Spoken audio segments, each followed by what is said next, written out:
this is basically the 6 max, and you can see pre-flop I'm opening Jack 6 suited, so obviously we're 3-handed. Like I was saying, some of the best spots suited are in short-handed situations because you're going to be opening a lot.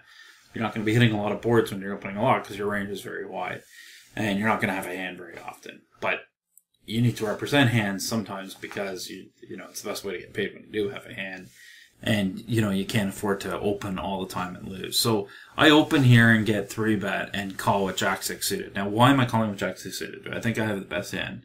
No, I definitely don't think I have the best hand. It's pretty rare he's going to 3-bet me here, and I'm going to have the best hand. If even if I felt I did have the best hand, I'd probably just call because really, if he has like 10-4 suited, it's not going to be that easy to put him on any kind of hand if he's capable of 3-betting with something like 10-4 suited. So I call with the intention of playing a flop and seeing what happens. Now, you're going to see a flop comes ace, queen, 4, and what am I thinking when the ace, queen, 4? Now, one of the biggest reasons I'm calling pre-flop is because I have position. So it gives me a lot of options in that I get to act after the villain. So I'm going to be able to make a lot of decisions based on what they do after. So it's really a big deal. If I'm out of position, I probably never call this raise, or very rarely call this raise. So you can see the flop comes ace, queen, 4, and the villain bets out about half pot. And I choose to flat call. Now, why am I flat calling? Again, I clearly can't have the best hand. It's going to be pretty rare. If I feel I have the best hand in this spot, I should always raise because the villain's going to fold their entire range, and I won't have to guess for the rest of the hand. It makes it much, much simpler.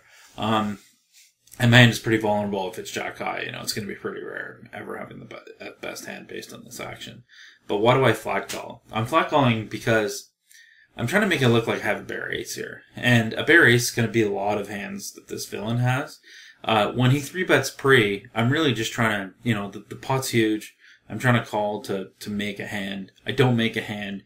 Then the villain checks the flop. The villain leads out the flop. And why does the villain lead out the flop? Well, the villain leads out the flop usually to see where he's at, because he's bluffing or for value. So if he has an ace, if he has a queen, he leads out. If he has an ace, he leads out. If he has nothing, he leads out. So he's leading out an entire range here.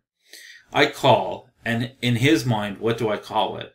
Well, I probably call with any pair, any ace, or any queen in his mind. Most likely, he's going to think I have an ace or queen, and that's really what I'm hoping here.